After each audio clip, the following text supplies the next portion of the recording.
Yurtimizda so'nggi yillarda amalga oshirilayotgan keng ko'lamli islohotlar natijasida barcha sohalarda sezilarli o'zgarishlar kuzatilmoqda. Infratuzilma yangilanib, ta'lim va tibbiyot tizimi mustahkamlanmoqda. Tumanlar qiyofasi zamonaviy va jozibador tus olmoqda. Bu jarayonlarda Toshkent shahri, ayniqsa Olmazor tumani o'zining izchil rivojlanishi va amaliy natijalari bilan alohida ajralib turibdi. Olmazor tumanida so'nggi yillarda kommunal infratuzilmadan tortib ta'lim va tibbiyotgacha, yirik madaniy ma'rifiy loyihalardan tortib turizm va xizmat ko'rsatish sohasigacha bo'lgan barcha yo'nalishlarda keng ko'lamli ishlar amalga oshirildi. Muhandislik tarmoqlarining yangilanishi, ko'p qavatli uy-joy fondidagi ta'mirlash ishlari, yangi yo'llar va jamoat joylarining barpo etilishi aholi uchun yanada qulay va zamonaviy muhit yaratdi.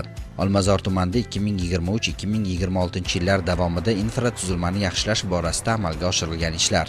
Ko'p qavatli uy-joy fondida keng ko'lamli ta'mirlash ishlari olib borilib, 148.740 metr kvadrat tom qismi mukammal, 23.962 metr kvadrat joriy ta'mirlandi. Shuningdek, 1.428 ta kirish yo'laklari, 564 ta elektr taqsimlash qutisi, 9.350 ta ichki elektr shitlari yangilandi. Uylarning ichki muhandislik tarmoqlari ham yangilanib, 26.852 pagonometr tik quvurlar, 385 ta yerto'la kommunikatsiyalari ta'mirlandi. Hududlarda 22 ta bolalar maydonchasi va 85 ta uy fasadi yangilandi.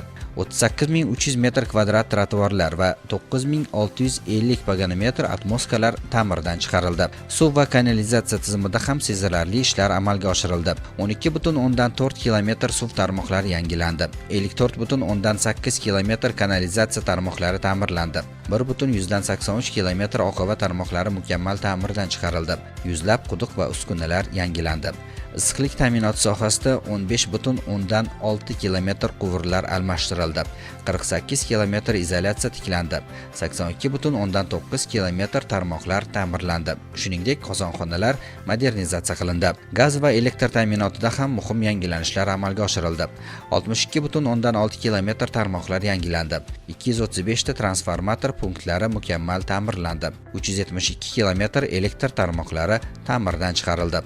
Obodonlashtirish ishlar doirasida esa 384.000 metr kvadrat asosiy yo'llar, 235.000 metr kvadrat ichki yo'llar ta'mirlandi. 55.000 metr kvadrat piyodalar va velo yo'laklar barpo etildi. 1.1 kilometr yer osti yo'li, 5 ta dam olish maskani, 3 ta favvora qurildi. 8.2 kilometr gastronomik va 24.7 ta turizm ko'chalari tashkil etildi. Amalga oshirilgan ushbu ishlar natijasida Olmazor tumanida muhandislik infratuzilmasi, kommunal xizmatlar va shahar muhiti sifat jihatdan yangi bosqichga ko'tarilib, aholi uchun yanada qulay va zamonaviy sharoitlar yaratildi. Olmazor tumanida 412 ming aholidan 60 mingdan ortig'ini yoshlar tashkil etadi va ularning har biriga e'tibor ustuvor vazifaga aylangan. 2024-yil davomida tumanda yoshlarni qo'llab-quvvatlash borasida keng qamrovli ishlar amalga oshirildi.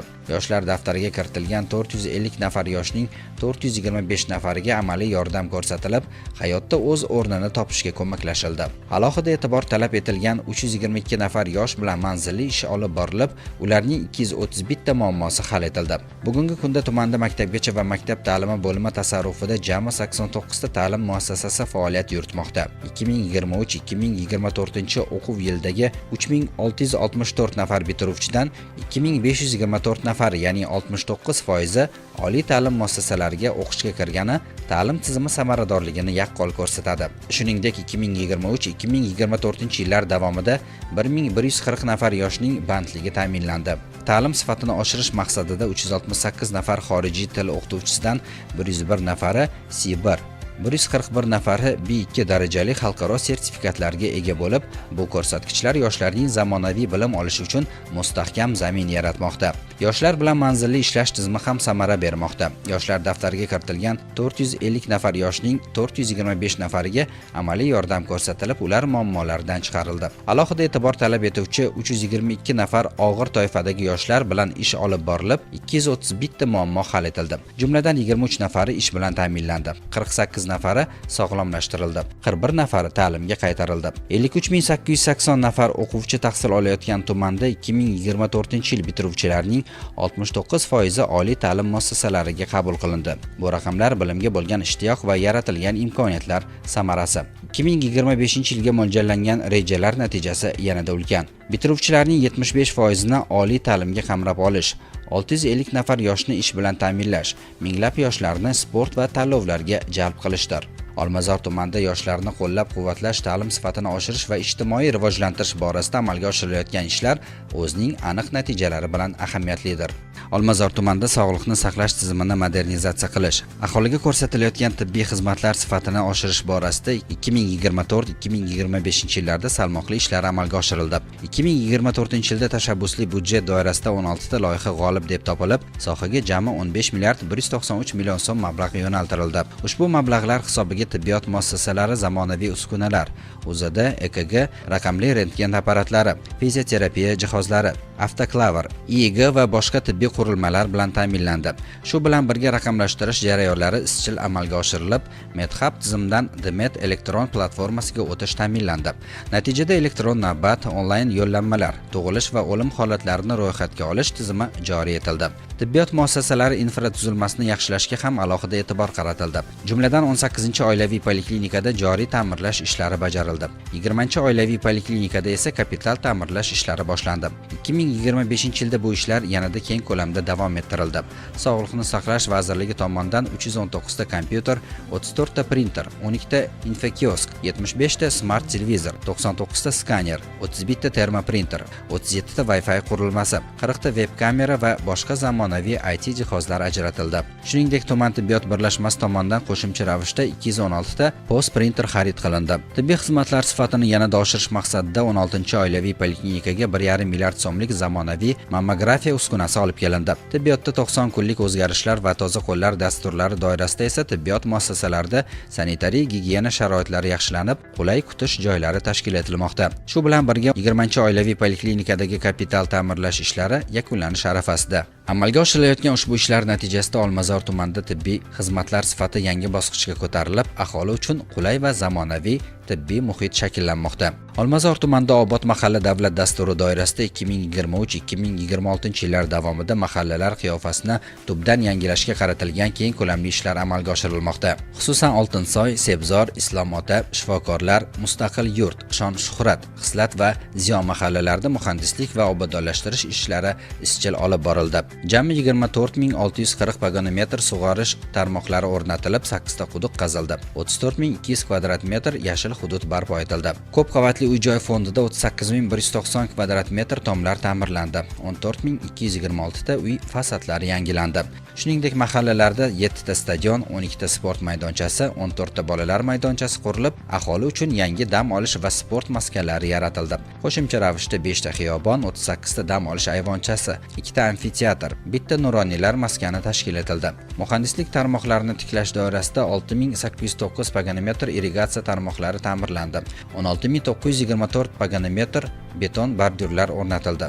Amalga oshirilayotgan mazkur ishlar mahallalarning zamonaviy qiyofasini shakllantirish, aholi uchun qulay va obod muhit yaratish, shuningdek, yashash sifatini oshirishga xizmat qilmoqda. Qorasaroy ko'chasida joylashgan Islom sivilizatsiya markazi mamlakatimizda amalga oshirilayotgan yirik ma'naviy ma'rifiy loyihalardan biri hisoblanadi. Markazning umumiy hududi 8 gektarni tashkil etib, binolarning umumiy maydoni 36,6 ming metr kvadratni tashkil etadi. 3 qavatdan iborat bo'lgan bino 2026-yilning mart oyida foydalanishga topshirildi. Markazning birinchi qavatida ilmiy tadqiqot markazi, restavratsiya va raqamlashtirish laboratoriyalari, muzey fondi, ikkinchi qavatda 15 ming metr kvadrat maydonga ega muzey ekspozitsiyasi tashkil etilib, uning markazida 50 metr baland gumbaz ostida Nodir Usmon mushafi joylashtirilgan. 3-qavatda esa 100 mingdan ortiq qo'lyozmalar va elektron manbalarni o'z ichiga olgan kutubxona faoliyat yuritadi. Mazkur loyiha Olmazor tumanida qad rostlab, nafaqat me'moriy, balki ma'naviy jihatdan ham ulkan ahamiyatga ega bo'lib, O'zbekistonning boy ilmiy va madaniy merosini jahonga keng namoyon etishga xizmat qilmoqda. Olmazor tumanida turizm va xizmat ko'rsatish sohasini rivojlantirish borasida amalga oshirilayotgan loyihalar o'zining aniq natijalari bilan ahamiyatlidir. Tumandagi Oltinsoy, Chig'atoy darvoza, Xastimom, Hazrati Imom, Namuna, Qorasaroy, Guzarboshi va Qo'shtut mahallalari hududlaridan o'tgan ko'chalarda 24/7 rejimida tunu kun ishlaydigan gastronomik va turizm ko'chalari tashkil etildi. Loyiha doirasida 430 ta turar joyning muhandislik kommunikatsiya tarmoqlari to'liq yangilanib, fasad va tom qismi ta'mirlandi. Ko'chalarga tosh qoplamasi yotqizilib, zamonaviy yoritish chiroqlari, o'rindiqlar o'rnatildi va hudud tarixi ruhiga mos qiyofa kasb etdi. Natijada 35 ta turar joy noturar joyga aylantirilib, hududda 250 ta savdo va xizmat ko'rsatish obyektlari tashkil etildi. Bu esa 1500 ta yangi ish o'rni yaratish imkonini berdi. Shu bilan birga fuqarolar tomonidan 50 million dollar ichki investitsiya kiritilib, davlat byudjetiga yiliga 30 milliard so'm soliq tushumlari shakllanishiga zamin yaratildi. Bugungi kunda mazkur gastronomik va turizm ko'chalariga keluvchi mahalliy va xorijiy sayyohlar soni kuniga 3000 nafardan 7000 nafargacha yetgan bo'lib, kelgusida bu ko'rsatkichni 11000 nafardan oshirish rejalashtirilmoqda. Olmazor tumanida amalga oshirilgan ishlar bu raqamlar emas, balki har bir xonadondagi qulaylik, har bir ko'chadagi tartib va har bir insonning kundalik hayotidagi ijobiy o'zgarishdir. Yangilangan infratuzilma, obod mahallalar, rivojlanayotgan ta'lim va tibbiyot tizimi, bularning barchasi tumanni yangi bosqichga olib chiqmoqda. Eng muhimi, bu ishlar shu bilan to'xtab qolmaydi. Kelgusi yillarda ham mazkur islohotlar izchil davom ettirilib, Olmazor tumani yanada obod, zamonaviy va yashash uchun qulay hududga aylanib boradi.